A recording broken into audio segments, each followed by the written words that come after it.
Hello everyone. রাস্তার পাশে মণিপুরি অনেকগুলো দোকান ছিল, তাই আমরা সবাই নেমে পড়লাম। আমরা কি কি শপিং করলাম আজ এই ব্লগে দেখাবো। এই দোকানগুলোতে ঘর সাজানোর অনেক সুন্দর সুন্দর জিনিস ছিল।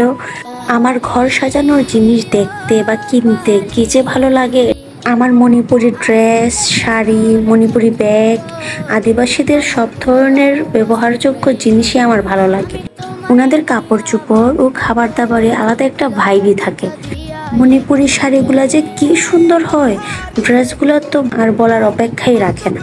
ওই যে মণিপুরি পার্টসগুলো দেখা যাচ্ছে, ওইগুলা ব্যবহারের জন্য খুবই কমফোর্টেবল।